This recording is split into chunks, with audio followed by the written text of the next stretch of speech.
नमस्ते, मेरे साथ शम्सुल इस्लाम साहब हैं। शम्सुल साहब नमस्कार। मैंने एक चीज़ समझने के लिए ज़रा आपको फ़ोन किया और आपसे बातचीत करने का आग्रह किया। मोहन भागवत साहब जा रहे हैं अमेरिका। अब मोहन भागवत साहब भले ही अपना कागज़ ना दिखाएँ, लेकिन उनको जिस तरह से जो प्रोटोकॉल उनको मिलता है, जिस तरह से वो जाते हैं, हमारे आपके टैक्स पेयर मनी पे उनकी सुरक्षा दी गई है, इस देश ने उनको दी है गई है। तो वो एक एक आरएसएस प्रमुख तो हैं ही, लेकिन एक बड़ी चीज़ के तौर पे जाते हैं। अमेरिका की जो US commission on international religious freedom है, जो सरकार के द्वारा पोषित एक संस्था है, उसके वो एग्जीक्यूटिव बॉडी नहीं है, लेकिन वो ये आइडेंटिफाई करती है कि किसका क्या है और उसके जो रिकमेंडेशंस होते हैं वो बाइंडिंग तो नहीं है, लेकिन वो फिर भी रिकमेंडेशन। उसने बहुत सख्त शब्दों में कहा है कि इनको वहां ना आने दिया जाए। कनाडा के एमपीज ने कहा है कि कनाडा भी जा रहे हैं, उसके बाद कनाडा के एमपी ने कहा है कि भाई इनको वहां नहीं आने दिया जाए। तो पहले तो मैं इस बात को जरा समझना चाहूंगा कि कुछ लोगों का कहना यह है भाई इंडिविजुअल अगर कहीं जा रहा है तो क्यों रोक रहे हैं आप। मेरा मानना यह है कि अगर इंडिविजुअल सैर सपाटा करने जा रहे हैं तो बिल्कुल नहीं जाना, रोकना चाहिए। अगर मान लीजिए कभी वो मियामी बीच पे या कहीं जा रहे हैं तो किसी को क्यों रोकना चाहिए भाई, उनका मन ब्रॉडवे में कुछ। लेकिन वो वहां पे कुछ ऐसे फोरम को एड्रेस करने वाले हैं जिससे भारत का प्रतिनिधित्व हो रहा है।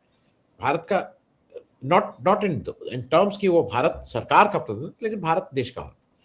तो जरा इसको पहले मैं समझना चाह रहा हूं कि वहां के लोगों ने, और ये वही संस्था है जिन्होंने मोदी जी का 2002 गुजरात दंगों के बाद 2004 और 5 में उनका वीसा केवल ना डिस अप्रूव, उन्होंने वीसा मांगा था, उसको रिजेक्ट किया। रिजेक्ट ही नहीं किया, उनका जो नॉर्मल वीसा वीसा था B1 B2 जो उनका टूरिस्ट, उसको कैंसिल कर दिया। मैं यहीं से जरा समझना चाह रहा हूँ ये जी मामला क्या है।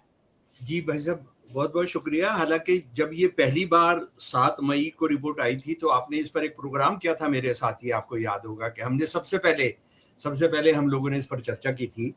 देखिए, एक बात मैं बहुत साफ करना चाहता हूं कि अमेरिकी सरकार किस पर प्रतिबंध लगाना चाहती है, किसके साथ दोस्ती करती है, वो हमारा कोई कंसर्न नहीं है। हमें हमें उसकी कोई चिंता नहीं करनी चाहिए। वो दुनिया भर के तानाशाहों को बुलाती है, वो दुनिया भर के तानाशाहों को बंद करके फिर बुला लेती है। पर सवाल ये है कि ये सरकारी संस्था नहीं है। ये जो संगठन है, ये बाई पार्टीजन, यानी एक तो इसमें सारी कांग्रेस की सारी पॉलिटिकल पार्टी शामिल है, उसके अंदर सिविल राइट्स ग्रुप्स इसके अंदर शामिल हैं।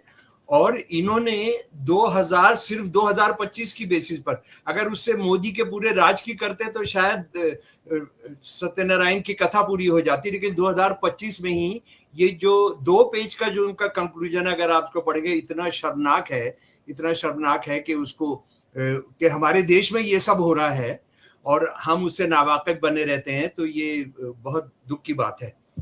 ये असल में जो बहुत बड़ा इशू है वो ये है, जो हमारे देश के लिए और सारी दुनिया में जो प्रजातंत्र को प्यार करते हैं, जो बराबरी को, जस्टिस को प्यार करते हैं, कि ये बंदा जो है, ये कोई बंदा व्यक्ति नहीं है। ये कहता है, हमारा प्रधानमंत्री कहता है, हमारी प्रेसिडेंट कहती हैं, हमारे सारे मंत्री कहते हैं, कैबिनेट के हमारे सारे चीफ मिनिस्टर कहते हैं, वो आरएसएस के आदमी हैं। और आरएसएस जो है, मोहन भगवत साहब जो है, बीजेपी को चलाने के लिए, उसके जो तमाम संगठन चलाने के लिए आदमी भेजते हैं। मोदी साहब कह चुके हैं कि मैं आरएसएस का कैडर हूं और मुझे जो नेता के लिए जिसने मेरी ट्रेनिंग की, वो गोलवलकर हैं, जो सबसे बड़े आइडियोलॉग कहलाते हैं। ये किस लिए जा रहा है वहां? Universal oneness celebration. आप जरा सुनिए, आप हंसते हंसते पागल हो जाएंगे, आप सर पीट लेंगे कि सारी दुनिया एक है उसको सेलिब्रेट करने के लिए। सारी दुनिया एक है, हाँ जी। और इनको बुलाया किसने? American Hindus for engagement and dialogue. मतलब अगर कोई धोखेबाजों का, ट्रिक्सटर का, कोई हिपोक्राइट्स, यानी कोई संगठन और कोई कह सकता हो ये जा रहा है आरएसएस की तरफ से, सारी दुनिया जो एक है उसको एक करने के लिए। लेकिन इसको इसको दुनिया ये नहीं जानती है कि इनका जो मर्दों का संगठन है उसका नाम है स्वयंसेवक, राष्ट्रीय स्वयंसेवक संघ। इनके औरतों का संगठन का नाम है सेविका।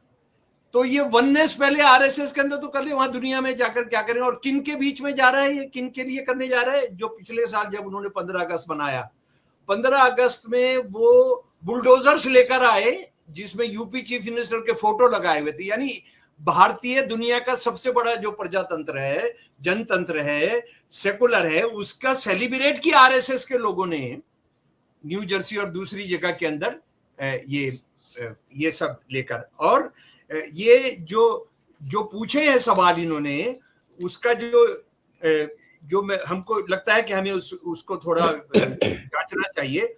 भारत को खास चिंता वाले देश के तौर पर घोषित किया जाए, इन्होंने 7 मई को जो कहा था। और ये जो वो कह रहे हैं कि इसको नहीं आने दिया जाए, ये उसी का कंटिन्यूएशन है जी। अच्छा, एक ये भी समझ लीजिए कि ये यूएसआईआरएफ जो है ये कोई ऐसे ही नहीं है क्योंकि भारत के पीछे पड़ा हुआ है। ये पाकिस्तान को सबसे खतरनाक देश घोषित कर चुका है। ये जो है ये तालिबान अफगानिस्तान को सबसे, इंडोनेशिया को, चाइना को, ये सब कंसर्न देशों के अंदर ये शामिल कर चुका है। तो इसके बारे में कि ये किसी का पाला हुआ या किसी का पेड़ है, वो नहीं है। भारत पर दबाव डाला जाए कि वह यूएससीआईआरएफ और अमेरिका विदेश विभाग जैसे अमेरिकी सरकारी संस्थानों को देश के भीतर धार्मिक आजादी की स्थितियों का आकलन करने की अनुमति दे। एक बहुत बुनियादी सवाल है कि आप सारी दुनिया पर बात करते हैं, लेकिन यहाँ पर कोई भी भारत के प्रजातंत्र पर रिसर्च करने भी आता है, जनतंत्र पर रिसर्च करने भी आता है, तो आप उसको आने नहीं देते। उसका वीजा भी होता है, आप उसको एयरपोर्ट से वापस भेज देते हैं। और पिछले जो कम से कम 100 लोगों को मोदी की सरकार के राज में वापस भेजा गया, उसमें से 90 हिंदू रहे हैं, सारी दुनिया के जो रिसर्चर्स हैं और प्रोफेसर हैं। उसके बाद धार्मिक आजादी के गंभीर उल्लंघनों के लिए जिम्मेदार और उन्हें बढ़ावा देने वाले व्यक्तियों और संस्थाओं को भारत और रिसर्च एनालिसिस विंग, उनसे हम जो है उनसे पूरा का पूरा उनके बारे में वो जो करते हैं, जिस तरह से करते हैं, उसको देश को और दुनिया को पता लगना चाहिए। अमेरिकी नागरिकों और धार्मिक अल्पसंख्यकों को डराने, धमकाने और परेशान करने की लगातार घटनाओं के आधार पर भारत को हथियारों की बिक्री रोकने के लिए कदम उठाए जाए। और उसके साथ ही साथ ट्रांसनेशनल रेप्रेशन 2024 का एक कानून है। ये जो यूएसआईआरएफ क्या कह रहा है कि हमारे तो कानून है, उसके हिसाब से आप उसको लागू करिए कि जो दमन के खिलाफ, जो जेनोसाइड के खिलाफ जो कानून है उसको हम लोग लागू करें। अच्छा, अब ये देखिए जनाब, ये बंदा जा रहा है वहां। अमेरिका इस वक्त में इंडिया के बाद सबसे ज्यादा मंदिर जो अमेरिका के अंदर है।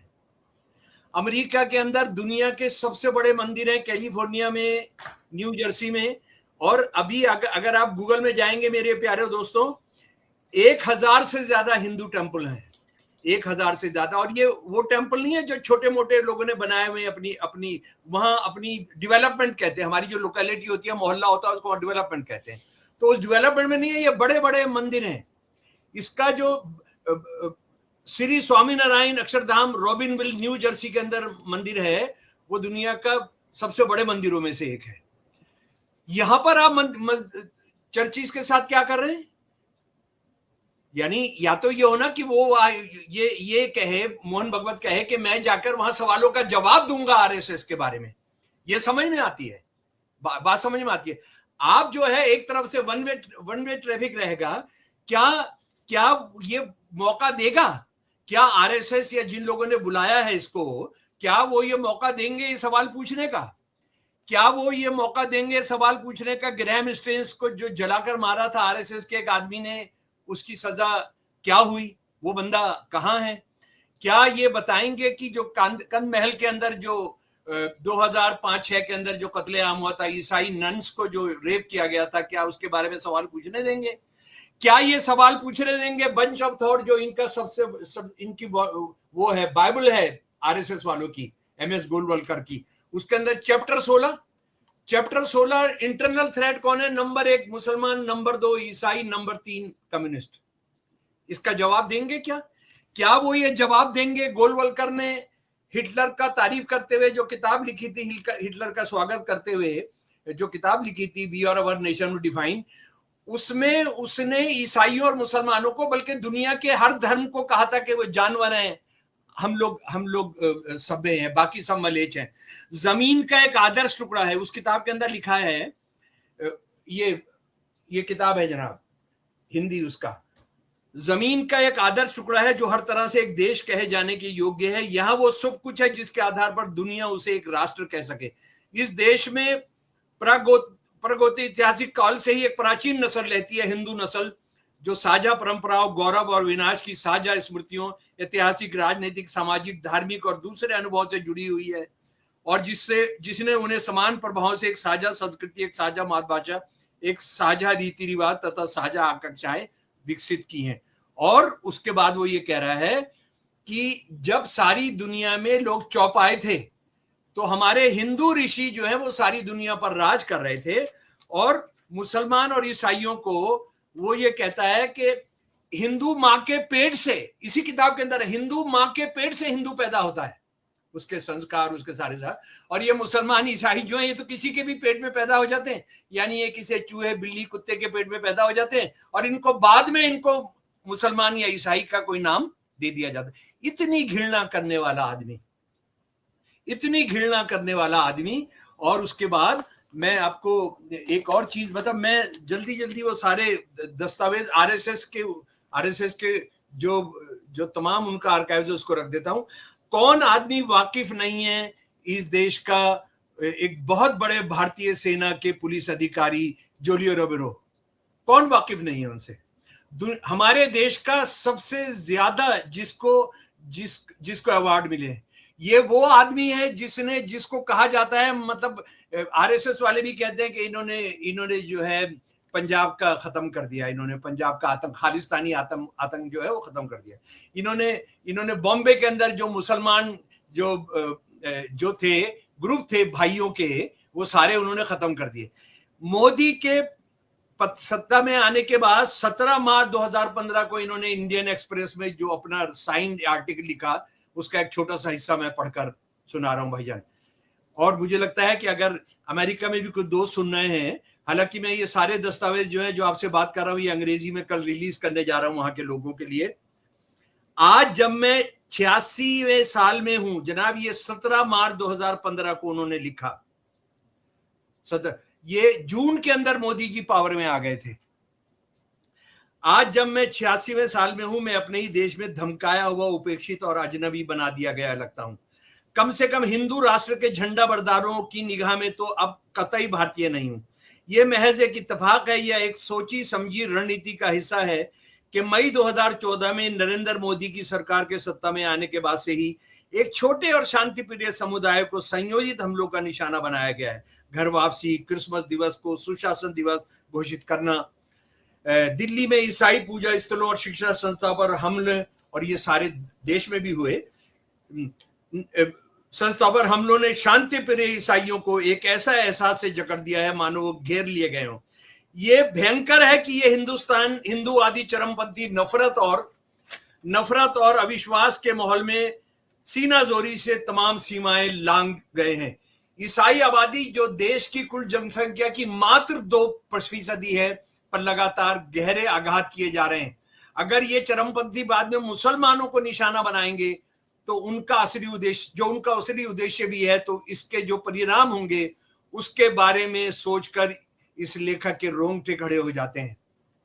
ये सबसे ज्यादा भारत की शासकों का सबसे ज्यादा सेवा करने वाला खालिस्तानी आतंक, जो मुस्लिम जो ग्रुप थे, जिनको हम कहेंगे हमारे देश के सबसे खतरनाक जो गिरोह थे, उनको खत्म करने वाला। और ये रोमानिया में हमारा एम्बेसडर रहा, और ये सिर्फ मुसलमानों के साथ जिस बड़े पैमाना पर हुआ है उसका तो मैं आपको बता रहा हूं। हिंदुस्तान टाइम्स मार्च 21, 2002 का, मुसलमान पिताओं के सामने उनकी पुत्रियों के साथ सामूहिक बलात्कार किया गया और फिर उनके सिरों पर प्रहार किया गया। उनके पिताओं पर पेट्रोल छिड़ककर उन्हें आग के हवाले कर दिया गया। उनकी संपत्ति लूट ली गई, उनके व्यवसाय नष्ट कर दिए गए और पुलिस सब कुछ चुपचाप देखती रही एवं कुछ भी नहीं किया। आज खबर आ रही है दिल्ली से कि जो पैलेट गन का जो शिकार हुए थे, सुप्रीम कोर्ट ने पर्दा डालने की कोशिश की और सब वो पुलिस वालों को जिम्मेदारी दे दी है कि आप उसका फैसला करिए।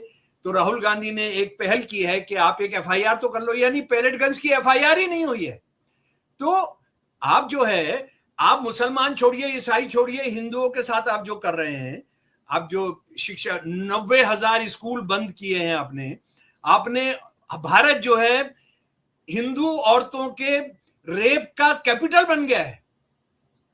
हिंदू औरतों के साथ जो जो जो रेप हो रहा है, जो संख्या है, हर लगभग 20-22 मिनट के अंदर एक रेप हो रहा है हिंदुस्तानी महिला के साथ, और उसमें लगभग सारी की सारी जो है वो मुसलमान या ईसाई नहीं है, वो सिख नहीं है।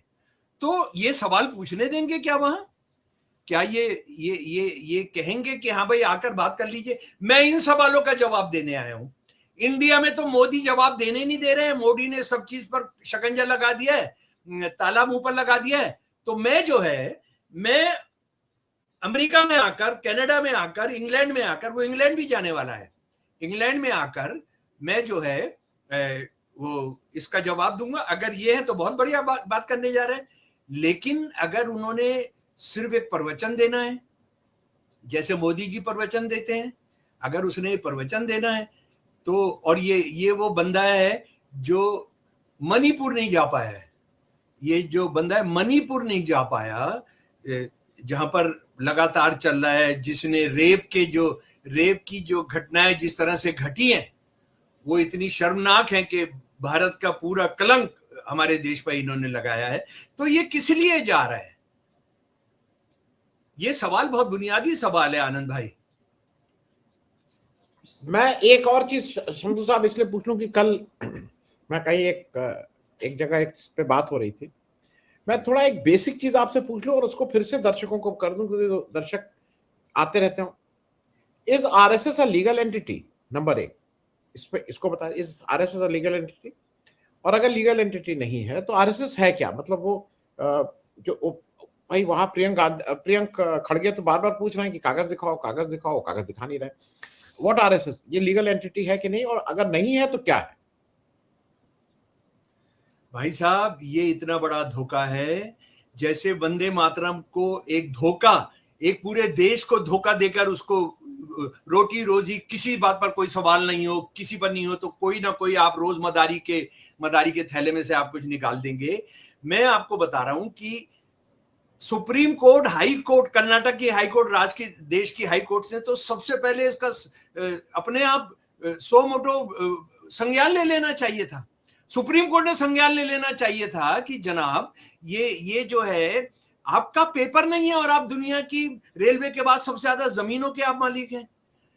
आपका खरबों रुपए का आपका हिसाब किताब है। आप अमेरिका से करोड़ों, 200-300 करोड़ रुपया साल के अंदर आपके पास आता है, आपकी चेकबुक नहीं है, आपका जो है आपका कागज, यहां पर ख्वांचे वाले को जो चौराहे पर ख्वांचा लगाता है उसको एक चीज चाहिए होती है, उसका एक पर्चा चाहिए होता है।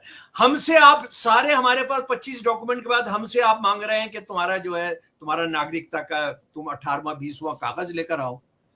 तुम बिना किसी कागज के अंदर दुनिया पर राज करे और सब पर तुम फतवा देते रहते हो, क्या क्या बताते रहते हो। इनको असल में आरएसएस जो है, आरएसएस ने इस देश के साथ जो कुछ किया है, देखिए क्या किया आरएसएस ने। आजाद होते ही गांधी जी की हत्या की, यानी जिस वक्त सारे यूरोप के इंपीरियलिस्ट, अमेरिका के इंपीरियलिस्ट चाहते थे भारत प्रजातंत्र, और मुस्लिम लीग चाहती थी, मुस्लिम लीग जीना चाहता था कि भारत खत्म हो जाए, इन्होंने उनके सपने को पूरा करने गांधी जी की हत्या कराई। उसके बाद इन्होंने पार्लियामेंट पर हमला किया गाय को लेकर। उसके बाद में जब बाबा साहब ने हिंदू औरत को अधिकार देने के कुछ किए तो उन्होंने कितना जलाया पार्लियामेंट पर, सब पर कितना जलाया।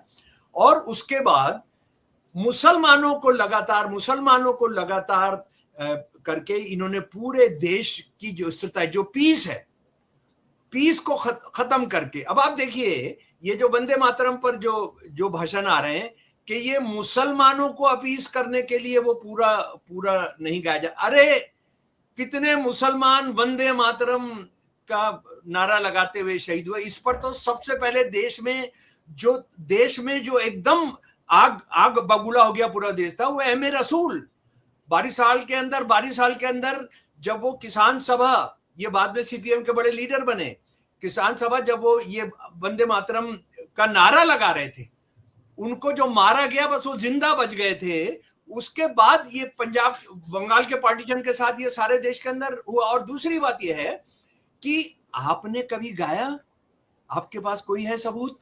ये मैं असल में कल एक लंबे पॉडकास्ट के लिए इसी पर मैं तैयारी कर रहा हूं। मैं आरएसएस ने जो अपनी गानों की किताबें छापी हैं, अपनी जो गानों की किताबें छापी हैं, किसी में भी वंदे मातरम नहीं है। अच्छा, वंदे मातरम को सबको करवाना चाहते हैं, सबको सुनवाना चाहते हैं। मैं ये जानना चाहता हूं कि आरएसएस की जो सबसे पहली पीरियड थी वो संस्कृत में थी, उसके बाद उन्होंने इसको मराठी किया, उसके बाद हिंदी किया। अरे तुमने संस्कृत की पीरियड को छोड़ के तुम मराठी में आ गए, मराठी से तुम हिंदी के अंदर आ गए, तो तुम कितना प्यार करते हो बंकिम की उस कविता को, इसको हम अच्छे तरीके से जानते हैं। तुम जन्म में आए 1925 को विजयदशमी के दिन से, और आजादी के दिन तक, आजादी के दिन तक अगर तुमने कभी भी गाना तो छोड़िए, उसके 2 अंतरे, 4 अंतरे, 6 अंतरे तो छोड़िए, आपने वंदे मातरम का लगाकर, नारा लगाकर आप कभी किसी सड़क पर निकले? उस जमाने में अंग्रेजों का क्या प्रोटोकॉल था? If there is a single one raising Vande Mataram, उसको गिरफ्तार करेंगे, अगर 5 है गोली चलाएंगे। तुम तो जितने वंदे मातरम से प्यार हो, तुम्हारे तो हजारों आदमी शहीद हो गए होते अंग्रेजों के राज में। एक बंदा बताओ, एक बंदा लेकर। और उस जमाने में तुम्हारे लीडर कौन कौन थे? अटल बिहारी वाजपेयी आपके लीडर थे, हेडगेवार आपके लीडर थे, ये गोलवलकर आपके लीडर थे, एल के अडवाणी आपके लीडर थे, दीनदयाल उपाध्याय आपके लीडर थे, बल्लाज मधोक। कौन आप? ये क्या हुआ? इसकी किसी की नाखून भी कटा किसी उंगली का, तो हमको बताइए। यानी आप इतना बड़ा फ्रॉड, और आप जो है वहां जा रहे हैं, सारी दुनिया एक है, सारी दुनिया एक है उस पर भाषण पिलाने के लिए। जी जी, मैं शमसुल भाई यहीं पे रोकूंगा। और मुझे एक चीज ये लगती है कि बुनियादी बातें इस देश में, बहुत अच्छी बात हुई कि इस देश के छात्र जग गया है।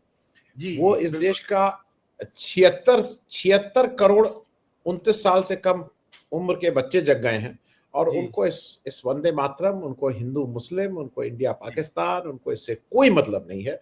उनको मतलब है कि मेरी शिक्षा मुझे कैसे मिलेगी, उनको मतलब है कि मेरी दवा कैसे आएगी, और वो इस व्यवस्था के लिए बिल्कुल ठीक से तैयार है। ये एक शुभ संकेत मैं तो मान रहा हूँ। और ये लोग शायद, जो दिक्कत लग रही है शमसुल भाई, हम और आप भी उम्र के पड़ाव के साथ साथ हम लोगों को भी कोशिश ये हम सब लोग करते हैं कि हम अपनी जो थर्ड जनरेशन है उसकी बात समझ सकें, उसके साथ कम्युनिकेट कर सकें। ये लोगों को अभी भी नहीं आ रहा है, मैंने तुम्हें माफ कर दिया, मैं तुम्हें ये कर दिया। अरे तुम कौन होते हो माफ करने वाले? ये बिना सिर पैर के लोग। एक चीज और मैं जो बताना चाहता था इनके धोखाधड़ी के बारे में ही, दिसंबर 28, 1949 को आरएसएस ने वंदे मातरम पर एक लेख लिखा, वो एडिटोरियल है। हेलो, हाँ सुनाई दे रहा, बोलिए बोलिए। जी। और इसमें क्या है, 2 बातें बहुत इंपॉर्टेंट है। एक तो यह है कि क्या हम जनगण मन जो एक आइटम है, क्या हम उसको गाकर बड़ी बड़ी पार्टियों में गाएंगे, अय्याशी करेंगे? अय्याशी का गीत है। दूसरी बात, वो ये कह रहे हैं कि जनगण मन जो है, वंदे मातरम की कबर पर जनगण मन का पत्थर लगा है, और ये कह रहा है वो लेख कि बाद में जनगण मन का जो कबर बनेगी उसमें भारत की जनता लिखा होगा। ये उनका जनाब, ये ऑर्गेनाइजर का 28 दिसंबर 1949 से आपको पढ़कर बता रहा हूं। तो ये किसके सगे हैं? ये किसी के सगे नहीं हो सकते भाई साहब। ये जो हैं, इन्होंने जो तमाम, जो भगवान राम के नहीं हो सकते, भगवान राम के नहीं हो सकते, अपनी बीवियों के नहीं हो सकते, वो इस देश के और इस देश के हिंदुओं के लिए क्या होंगे? और हिंदुओं के लिए वो कुछ नहीं करना चाहते, इसलिए सारे ये सवाल उठ रहे हैं। मैं अगर रहता वहां पर जो मेडिसन स्क्वायर में ये जा रहा है। अच्छा, एक और बात बताना चाहता हूं कि मेडिसन स्क्वायर में सन 1939 में भाई साहब, सन 1939 के अंदर नाजी समर्थकों ने भी एक बहुत बड़ी रैली की थी इसी जगह पर, मेडिसन स्क्वायर में 1939 में। और अमेरिका के पत्रकार कह रहे हैं कि ये उन्हीं का एक भाईबंद सन 1939 के बाद, सन 1939 वो भी है जब हिटलर की तारीफ में गोलवलकर ने किताब लिखी थी, उसकी तारीफ में लिखी गई थी। तो ये दुनिया का सबसे बड़ा, मैं ये मानता हूं और सबूत है मेरे पास, दस्तावेज हैं कि इस वक्त दुनिया का सबसे खतरनाक आतंकी टेररिस्ट ऑर्गेनाइजेशन आरएसएस है। सन 1939 के बाद इनको फिर मेडिसिन स्क्वायर में गार्डन में प्रोग्राम करने का हो रहा है। और ये अमेरिका की बदकिस्मती होगी, हमारी बदकिस्मती नहीं होगी। ये अमेरिका की बदकिस्मती होगी अगर इससे वहां सवाल जवाब नहीं किए गए, इसको पूछा नहीं गया। करेक्ट। चलिए, बहुत बहुत शुक्रिया शमसुल भाई, और इस पे बातचीत करते रहना हो, लेकिन एक शुभ संकेत के साथ, एक शुभ सूचना के साथ कि अंतोगत्वा उन्होंने कंप्लेन पार्लियामेंट स्ट्रीट पे ले ली, लेकिन दूसरी तरफ दुख की बात है कि इस देश के लीडर ऑफ अपोजिशन को एक सिंपल एफआईआर लिखवाने के लिए जाना पड़ा, और बहुत ही जद्दोजहद के बाद वो वहां तक कंप्लेन ली गई। दर्शकों, आप का शमसुल भाई बहुत बहुत शुक्रिया बातचीत करने के लिए। आपका भी भाई, अपना ध्यान रखिए।